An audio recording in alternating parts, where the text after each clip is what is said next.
na I knew Him according to the Christian or believer.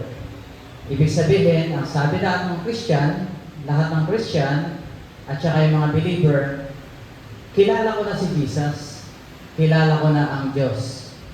So this sermon is to address kung gaano natin kakilala ang ating Panginoon.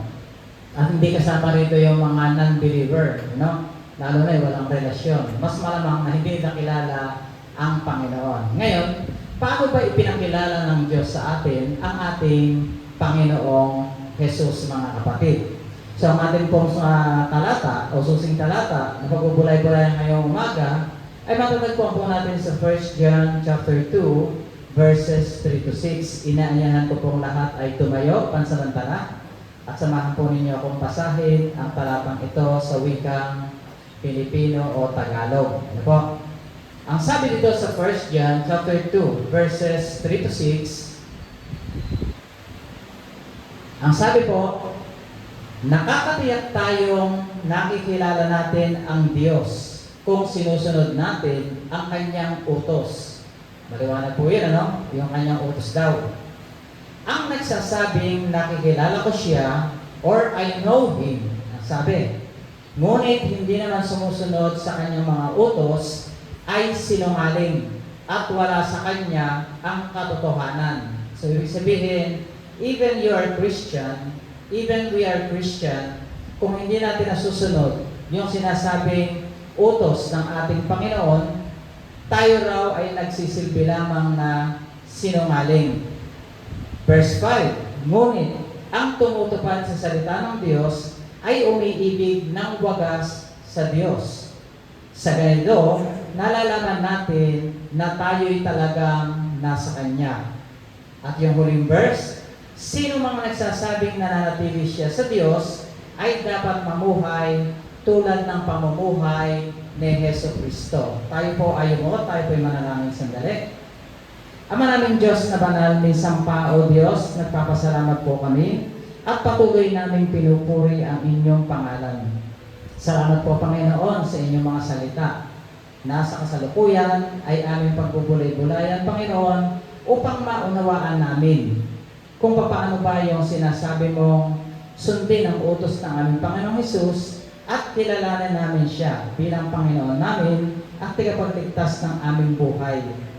Alam po namin, O Diyos, na hindi naman talaga namin matutularan ang aming Panginoong Hesus, ngunit binabanggit mo, Panginoon, sa pamumuhay man lang, kung paano siya namuhay nung siya'y kapiling namin, o paano namuhay nung kami ay, nung siya, Panginoon, ay pumunta dito sa lupa, Panginoon, at nakapiling ng kanyang mga disipulo, ay kita namin, Panginoon, yung kabanalang ipinamalas niya, Panginoon, sa buong mundo. Kaya, Panginoon, ito man lang, kapiraso man lang ito, Panginoon, ay aming matularan. Panginoon, gabayan mo ang bawat isa sa amin, balutin mo ang bawat isa ng iyong banal Espiritu, na siyang magbabago ng aming buhay, ng aming puso, ng aming isipan, Panginoon, sa oras na ito. At patuloy, Panginoon, ihanda mo kaming lahat, Panginoon, sa pakikinig ng inyo pong mga salita. Huwag po kami umuwi, Panginoon, ng empty ang aming mga puso.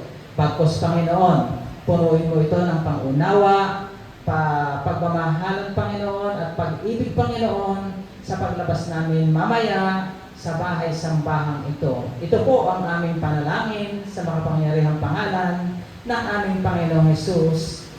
Amen. Sige po, makakaupo na po muna tayo.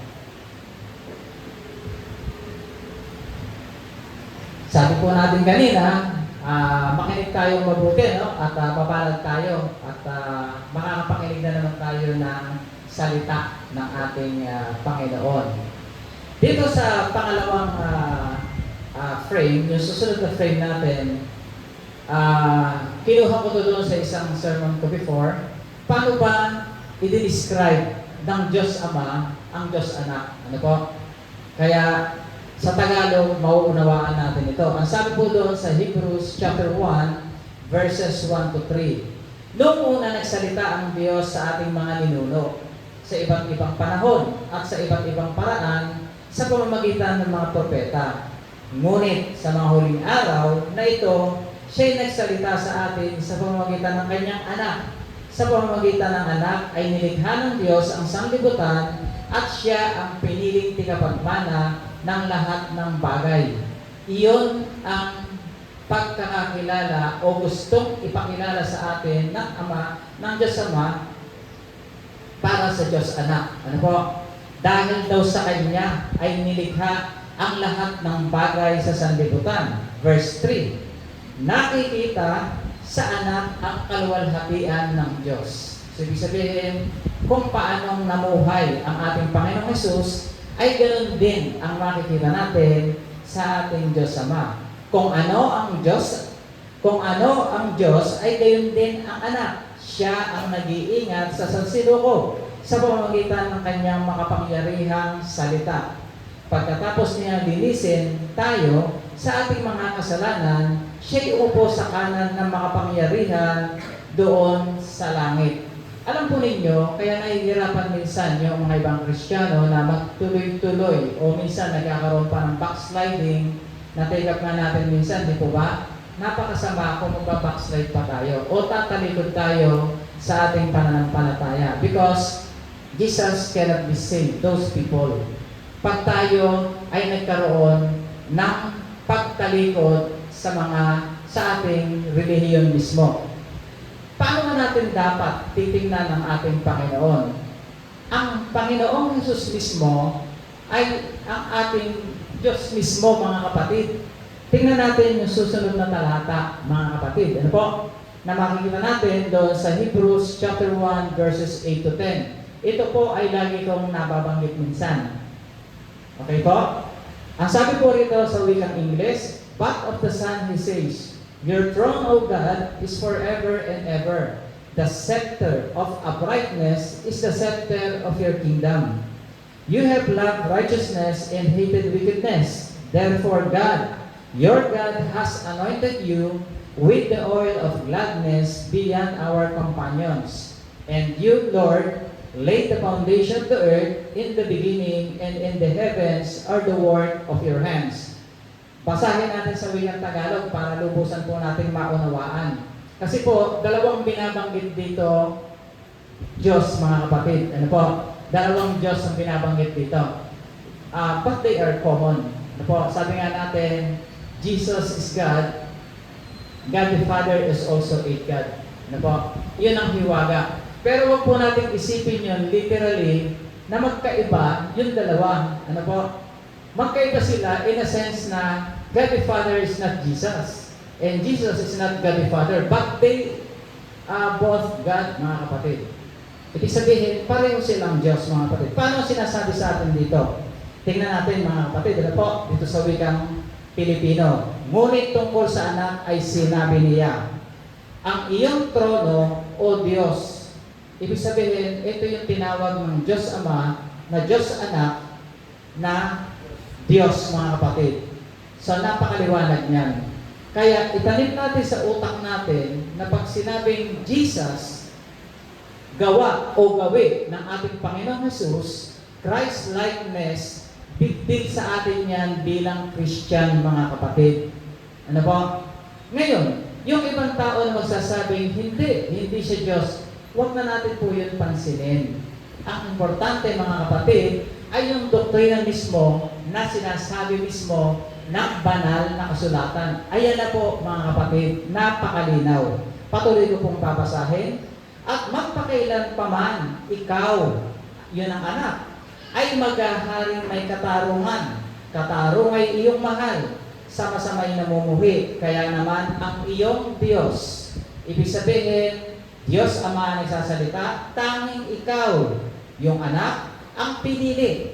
Higit sa sino mang hari, kagala kang natatangi. Sinabi pa rin niya, Panginoon, yung anak pa rin ang pinapatungkulan. Nang pasimulay nilikha mo ang sanlibutan at ang mga kamay mo, yung anak, ang siyang gumawa ng kalangitan. Wow! Ganon ka makapangyarihan ang ating Panginoong Hesus. Kaya, Iyon po dapat ang itanim natin sa ating puso at ating isipan. Sige po.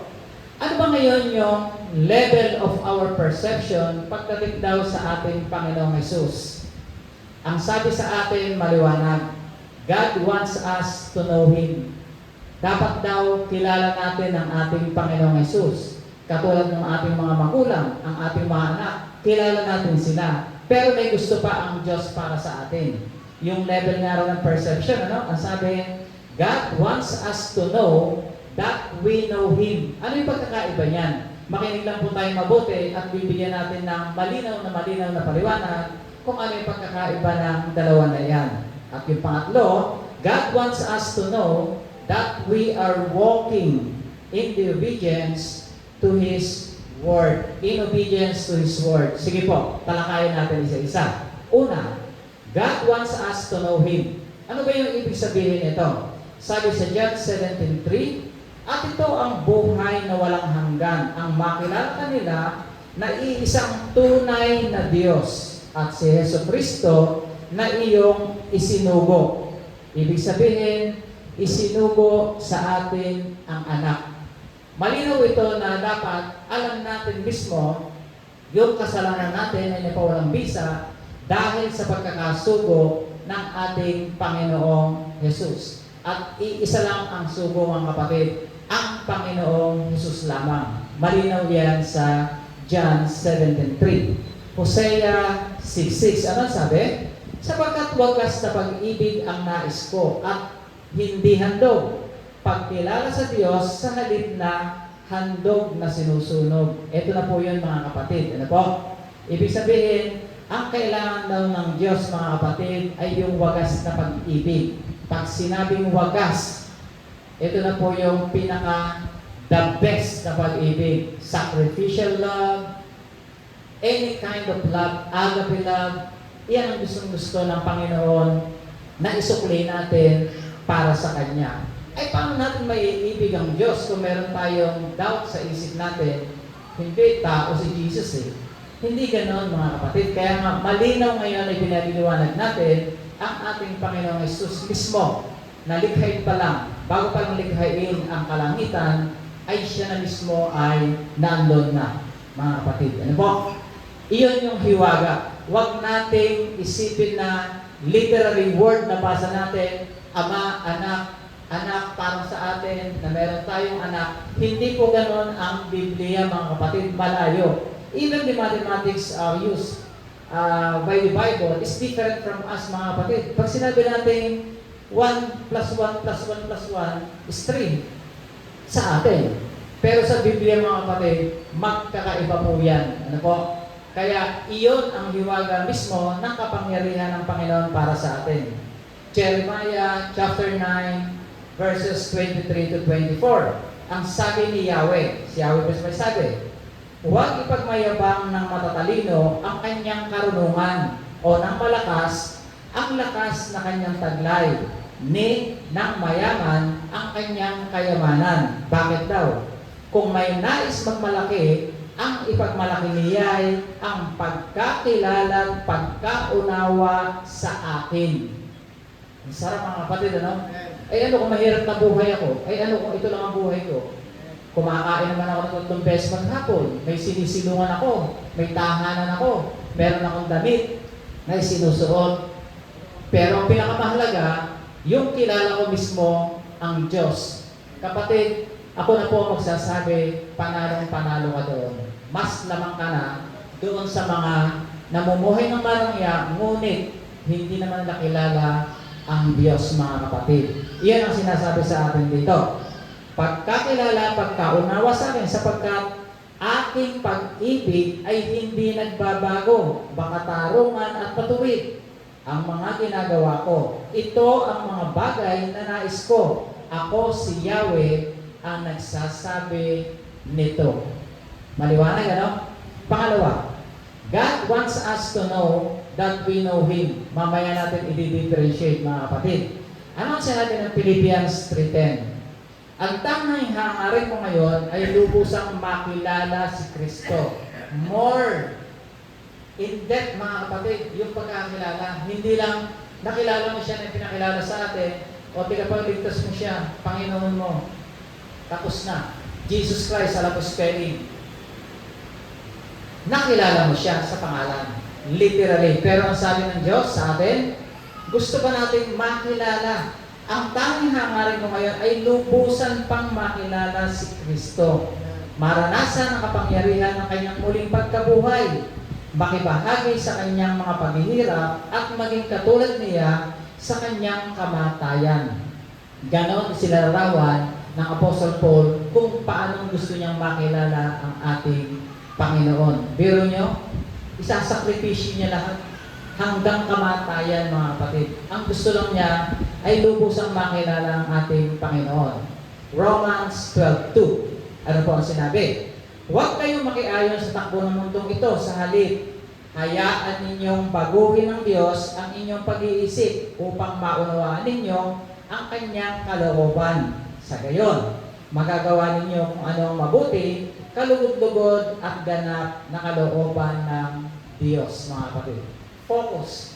Kung paano gusto natin makilala mismo ang ating Panginoong Jesus. Ngayon, ano ba yung pagkakaiba ng to know Him at saka yung word na to know that we know Him? Ang sabi doon sa to know Him, refer to having a relationship with Him and knowing Him personally. Nakilala mo yung personal na relationship, meron ka. Halimbawa na lang natin yung ama sa anak dito sa mundo. Yung ama sa anak, kilala niya ang anak niya, kilala ng anak ang ama, meron silang relasyon bilang mag-ama. Ay isunod ngayon natin yung sinasabi, to know that we know Him. Ang sabi doon ng Panginoon, refer to that we truly know Christ. If we walk in obedience to His word, sumusunod na. Kung may anak ka ngayon, sumusunod siya doon sa mga sinasabi mo, sumusunod siya doon sa mga gandang gawin mo, iyon yung sinasabi sa ating to know that we know Him. Nakikita ngayon yung galaw ng anak sa pamamagitan ng galaw ng kanyang ama. Even the Lord Jesus Christ, even the God the Father, magkaisa lang sila ng galaw. Ngayon na sinasabi sa atin dito, tayo namang mga anak ng ating Panginoong Jesus, dapat iisa lang din daw tayo ng galaw. Naunawaan po ba natin yon? Amen. So ibig sabihin, lahat ng bagay na iniuutos ng ating Panginoon, yung pagiging obedience daw natin. Ano ba yung obedience? Simple lang naman, di po ba? Yung pagiging masunurin natin kung ano mismo ang ating Panginoong Jesus ay sundan lang natin. Sundin natin mismo ang kanyang mga gawin at ang kanyang mga utos. Yun lang. Wala na tayong magiging problema. So yung dalawa na yun, mga kapatid, maliwanag yung sinasabi. Hindi mo lang basta kilala ang Panginoong Jesus. Kung hindi, ikaw mismo ay sumusunod sa kanyang mga utos. 1 John 5:13. Ano ang sinabi doon sa NIV? I write these things to you who believe in the name of the Son of God, so that you may know that you have eternal life. Eternal life, ang pinag-uusapan natin dito, sa pagsunod natin. Yun ang benepisyo eh. Yung pangalawa, ano ang sabi sa wikang Pilipino? Isinusulat ko ito sa inyo upang malaman ninyo na kayong sumasampalataya sa anak ng Diyos, referring to Jesus Christ, ay may buhay na walang hanggan, mga kapatid. Ngayon, pag sinabi natin these things, dito tayo makinig mabuti, mga kapatid. Refers to all that John has written, which include a test of genuine faith. Ano ngayon yung these things na yan, mga kapatid? Tingnan natin sa Hebrews 11:1. Ang pananampalataya ay katiyakan na mangyayari ang ating mga inaasahan at paninindigan tungkol sa mga bagay na hindi nakikita. Even all those things na hindi natin nakikita, kailangan daw panampalatayanan natin.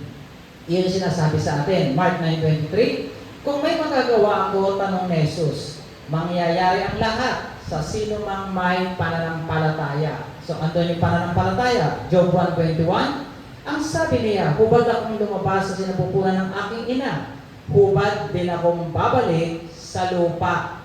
Si Yahweh ang nagbigay, si Yahweh rin ang babawi. Purihin si Yahweh. Can you imagine? Ito mismo yung pananampalataya ni Job. Kaya sa kanya, baliwala lahat. Nawala lahat, okay lang sa kanya.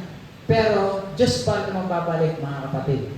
May nawala man sa atin, hayaan natin, ipag-pray lang natin, sapagkat kung tayo mismo ay nananampalataya at tayo mismo, sabi nga natin, alam natin ang ating Panginoong Hesus at sumusunod tayo sa Kanya, siya lahat ang magbabalik ng nawala sa atin. Ano ba nangyari kay Job? Doble, di po ba? Sa huling bahagi ng chapter ng Job, book of Job, halos doble ang ibinalik sa kanya ng Panginoon. Ganon ka makapangyarihan yung pananampalataya meron si Job. Number 3, and last, God wants us to know that we are walking in obedience to His Word. Pagsasamahin ngayon natin yung dalawa. Deuteronomy 11:1. Anong sabi rito? Kaya nga, ibigin ninyo ang Diyos ninyong si Yahweh at sundin ninyong lagi ang lahat ng kanyang bilin. Lahat ng bilin, tuntunin, batas, at utos. Ano mang makita nating tuntunin, ano mang makita nating batas o utos ng ating Panginoong Hesus mismo, mga kapatid, kailangan ito po ay isa puso natin at dapat nating sundin. Pastor, kaya ba namin sundin lahat yan? Yun kagad ang papasok sa isip natin. Actually, meron tinatawag tayo rito kung ano yung mga bagay na minsan ayaw ng Diyos sa harapan niya o yung hindi nagiging kalugod-lugod, mga kapatid, yun lang po ang iiwasan natin. Pero kung sakaling bigla natin nagawa yung mga bagay na yon na hindi natin sinasadya, kapatid, simple lamang. Anong gusto ng Diyos sa atin? Magpakumbaba. Doon papasok yung pagpapakumbaba ng isang tao. Dahil siya'y sumusunod in obedience, nandun papasok yung humbleness na sinasabi sa atin. Sumunod ka, sigurado yan. Ang maiisip mo agad, pagpapakumbaba. Revelations 14:12. Ito'y panawagan na magpakatatag ang mga hinirang ng Diyos, ang mga sumusunod sa mga utos ng Diyos at nananatiling tapat kay Jesus. John 14:15. Kung iniibig ninyo ako, wika ng Panginoon, tutuparin ninyo ang aking mga utos. Ito na po, mga kapatid, walking in obedience to His Word. Tutuparin niyo mismo ang aking mga utos, wika ng Panginoon. Hindi ang mahal na Pastor Chris, mga church leaders o ako ang nagsasabing, eto sundin mo, eto sundin mo. Hindi po, mga kapatid, Bible ang nagsasalita. When we say Bible, alam kagad natin, this is the Word of God, mga kapatid. Salita ito ng Diyos, mga kapatid. Ano po? Kaya huwag na natin siyang pagdudahan. Sundin daw. Tuparin ninyo ang aking mga utos, wika nila, no? Ng Bible mismo, mga kapatid. Okay? Next frame, okay? Ano ba yung sinasabi niyo spiritual nature tsaka sinful or fleshly nature? Ito, mga kapatid, yung mga bagay na dapat natin minsan dapat iwasan. Verse 15. 1 John chapter 2. Huwag ninyong ibigin ang sanlibutan o ang mga bagay na nasa sanlibutan. Ang umiibig sa sanlibutan ay hindi umiibig sa Ama. Hindi pala pwede magkasabay. Hindi pala pwede pareho. Ano po? Magkasalisi yun. Sanlibutan versus yung love natin sa ating Panginoong Hesus. Verse 16. Ang lahat ng nasa sanlibutan, ang pagnanasa ng laman, ang pagnanasa ng mga mata, at ang pagmamalaki sa buhay, na ito ay hindi nagmumula sa Ama, kundi sa sanlibutan. Kita niyo, mga kapatid, yung huling isang nakaslan, mga kapatid, pagmamalaki sa buhay. Ito minsan, mga kapatid, yung pride. Papasok nga nun yung greediness, etc., etc.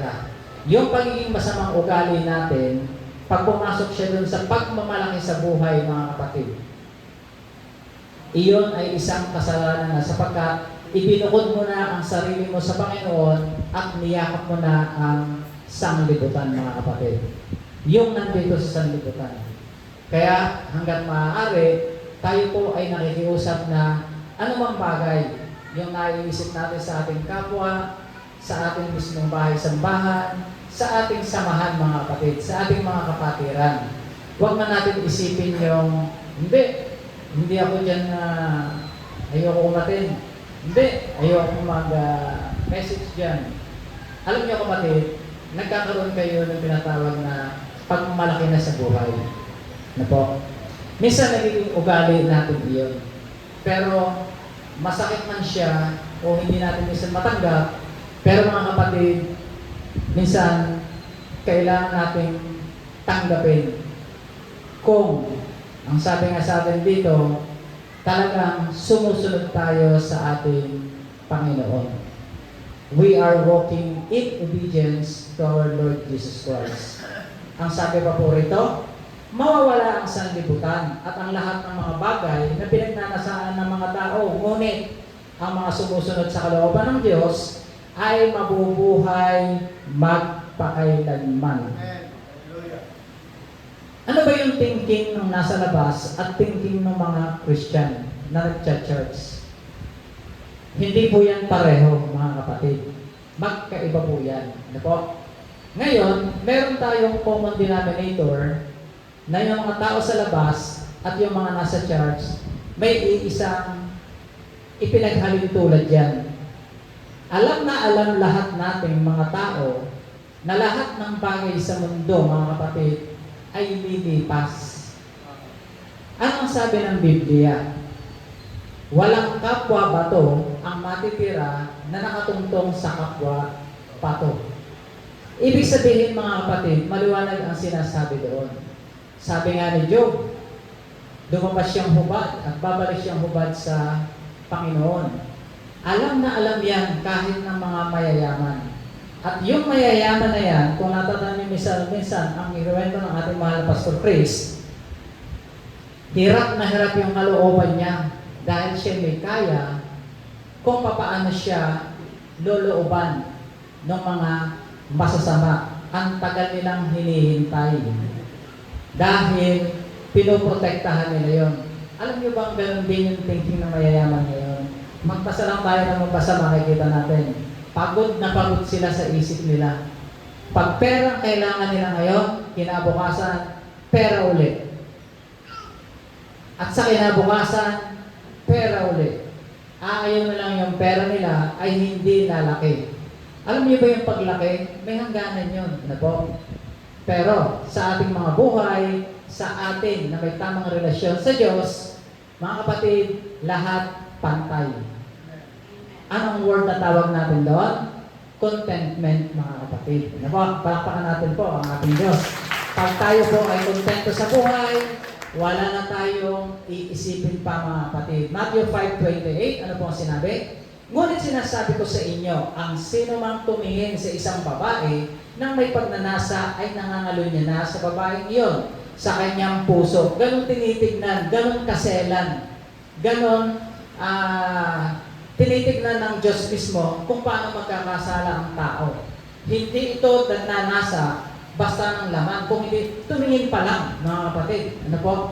Ibig sabihin, pag tumingin tayo na tayo ay nagnanasa sa isang bagay na babae lang ang halimbawa rito, bilang talinghaga, mga kapatid, maliwanag na sinasabi rito,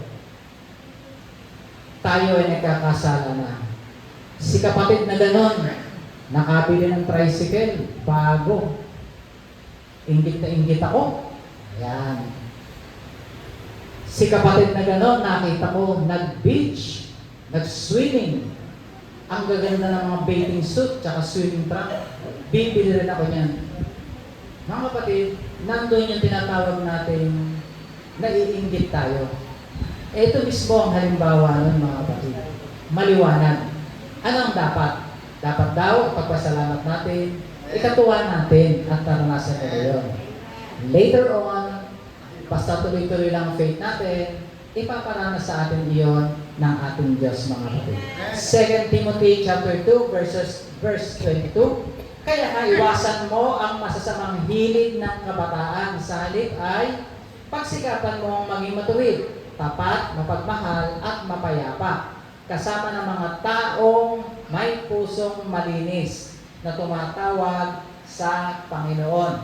2 Timothy, sa English, flee the evil desires of youth and pursue righteousness, faith, love, and peace, along with those who call on the Lord out of a pure heart. Ito yung word na flee, mga kapatid. Tingnan natin. Mabilis ko lang i-discuss ito. Ang sabi ng word na flee, to run with rapidity. Iwasan mo kagad. From danger to attempt to escape. To avoid, number 2, to keep at a distance from or to depart, to leave. When we say flee, yung binanggit doon sa 2 Timothy kanina, ang ibig sabihin lang po noon, mga kapatid, yung pagtalikod natin ng mabilis sa anumang kasalanang nagagawa natin. Kaya nga sabi ko kanina, mga kapatid, merong gagawin ang Diyos at meron kang gagawin, part mo, upang humingi ka ng tawad sa iyong kasalanan. At doon sa ating conclusion, Ate Faith, ang sabi doon, alam niyo ba si David at si Solomon, even Samson, ano ba yung pinagkaiba nila? Ay, ano ba yung pinagkapareho? Yung common denominator nila. They are all fell because of lust. Hindi lang ito lust sa babae, kung hindi lust sa kapangyarihan. Lust sa mga bagay na hindi nagiging kalugod-tugod sa Panginoon. John 8:24-25, sumagot si Jesus, pakatandaan ninyo, ang gumagawa ng kasalanan ay alipin ng kasalanan. Ang alipin ay hindi kabilang sa pamilya sa habang panahon. Subalit ang anak ay kabilang magpakailanman. Ano ba yung works of the flesh? Ito ngayon, mga kapatid, ang sinasabi ko kanina. Galatians 5:19-21, mga kapatid. Dito po tayo iiwas. Hindi may kakaila ang gawa ng laman, pakiapid, kahalayan, karaswaan, pagsamba sa Diyos-Diyosan, pangkukulang, pagkapuot, pag-aaway-away, pagsiselos, pagkakagalit at kasakiman, pagkakakampi-kampi at pagkakabahagi, pagkainggit, pagpatay, paglalasing, walang hapas na pagsasaya, at iba pang katulad nito. Muli ko kayong binabalaan, ang gumagawa ng mga ito ay hindi magkakaroon ng bahagi sa kaharian ng langit. Ngayon, syempre, yung iba nadidinig o nababasa, ang sabi dito, walang habas na pagsasaya. Wala tayong Pasko, wala tayong fiesta. Ay, habas yan eh. Hindi po yun ang ibig sabihin doon, mga kapatid.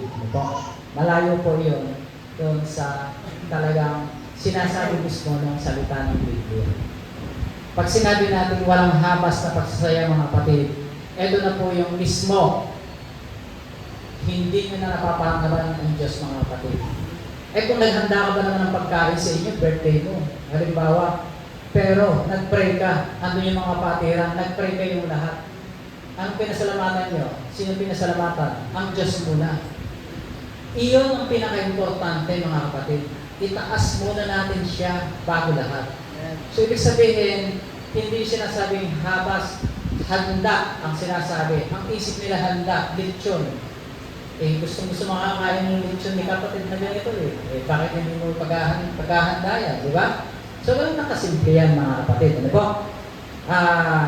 Ang tawag doon, mga kapatid, dogmatic, ano? Kung ano nabasa nila, parang yun yung nasa isip nila na habas. Ibig sabihin, kung kami maghanda, kahit ano. Hindi po yun ang sinasabi ng Biblia. How to overcome temptation? James 1, chapter 1, 14, 15. Ang sabi? Natutukso ang tao kapag siya'y naaakit at nagpapatangay sa kanyang sariling pagnanasa. At ang pagnanasa kapag naitanim sa puso ay nagbubunga ng kasalanan. At ang kasalanan sa hustong gulang ay nagbubunga ng kamatayan. Ito na po yung nag-accumulate, yung naiipon, mga kapatid.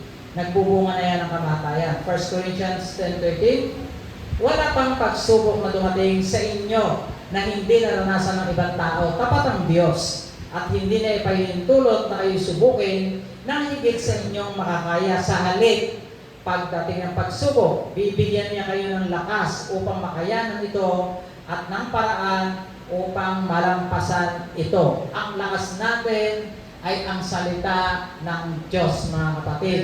That is the armor of God na nakabalot sa ating buong pagkatao. The Word of God. Galatians 5:16-17. Ano ba yung Espiritu at laman, mga kapatid?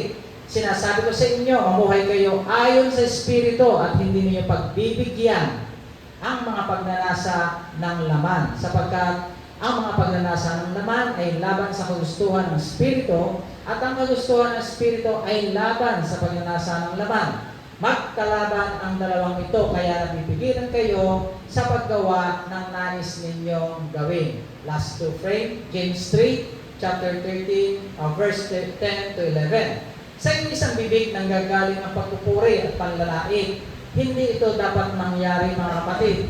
Hindi lumalabas sa isang bukal ang tubig tabang at tubig alat. We are referring now yung lips, mga kapatid. Kung paano tayo nag-worship sa Lord. Pagdating natin sa bahay, sisigaw tayo ng malakas sa ating mga anak, sa ating kapatid, sa ating mga apo, halimbawa. Hindi po pwedeng magkaganon, mga kapatid. Sapagkat ito po, yung bibig na ito ang ginagamit natin sa pag-worship. Yung dila na yan sa pagsasalita. Kung tayo pagdating sa bahay ay puro kayo mga G. Kapatid, automatic po yun. Puro kayo ang guwapo. Automatic po yun, mga kapatid, nagkakasala po tayo. Bakit? Katulad ngayon, nakapakinig tayo. Minsan na naibubulong natin. Praise God. Alam po ninyo, very powerful yun, mga kapatid. Pag uwi natin, dala-dala natin yun. Napakasarap. Eh kung pag-uwi, medyo na sibangutang ka lang na apo mo. Lumayo ka dyan, sipay. Pakain tayo dyan, mga kapatid. Ibig sabihin, magiging pangit ko. Binanggit ko lang yan, example lang ito. Iyon pang iwasan natin. Ibig sabihin natin, sa anumang bagay, iwasan natin magsalita na hindi kaaya-aya o hindi maganda sa harapan ng ating Panginoon, mga kapatid. Yun po yung pinaka-mahalaga na mensahe natin ngayong umaga. Ano po? Dapat kilala raw natin ang ating Panginoong Hesus. Dapat tayo po ay sumusunod sa ating Panginoong Hesus. At higit sa lahat, mga kapatid, dapat daw kilala natin habang tayo ay tumutupad sa kanyang mga utos, mga kapatid. Yun po yung pinakamahalaga sa umaga ito. Tayo po ay tumayo, tayo po ay manalangin.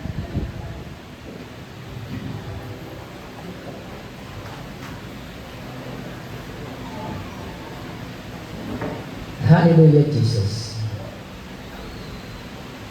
Ama naming Diyos na makapangyarihan sa lahat, muli po, Panginoon, nagpapasalamat kami sa katatapos, Panginoon, na pagpupulay-bulay ng inyong mga salita, Panginoon. Panginoon, madali namin sabihin yung point number 1 kanina. Nakilala namin ang aming Panginoong Hesus. Siya ang anak ng Diyos Ama. Siya ang nagligtas sa amin para sa aming mga kasalanan. Ngunit, meron palang mas mahalaga pa, yung pangalawa. Dapat kami po ay tumutupad mismo. Kami ay sumusunod sa kanyang mga utos. At yung kanyang mga utos ay makikita naman namin lahat dito, Panginoon, sa banal na kasulatan. Sa Biblia na meron kami sa aming tahanan. Kaya, nagpapasalamat kami, Panginoon, sa salita mo na nagkakaroon kami, Panginoon, ng pagkaunawa kung ano ba talaga ang pagka-Diyos ng aming Panginoong Hesus. Higit sa lahat, kitang-kita namin kung paano mismong tinawag mismo ng Diyos Ama ang kanyang anak na Diyos din Panginoon. At bago palikhayin ng mundo, naroon na ang aming Panginoong Jesus. Siya lamang ay nagkatawang tao at iyon ang nakita, Panginoon, ng mga tao. Hindi na unawaan kung bakit naparito ang aming Panginoon. Bagkus, dapat ang makita namin, siya ay naparito dahil gusto ng Diyos Ama na maunawaan namin at maipakilala kung sino sila na isang makapangyarihan para sa buhay namin. At ganoon din ang Banal na Espiritu, Panginoon, sa aming buhay. Kaya, Panginoon, sa oras po na ito, idinadalangin namin, sana po lahat ng narinig namin na ipangaral, Panginoon, ay tumimo sa pinakamalalim na bahagi ng aming puso at ng aming isipan. Maraming salamat po, Panginoon. At sa pag-uwi namin mamaya, paglayin namin yung lahat ng aral na nadinig namin, Panginoon, sa oras na ito at punuin mo yung aming puso ng kapayapaan at pag-ibig na nanggagaling sa iyo. Salamat po, O Diyos, sa inyo po ang pinakamataas na pamurit pagsamba sa pangalan ng aming Panginoong Jesus. Ang lahat po ay magsabi ng Amen. Sige po.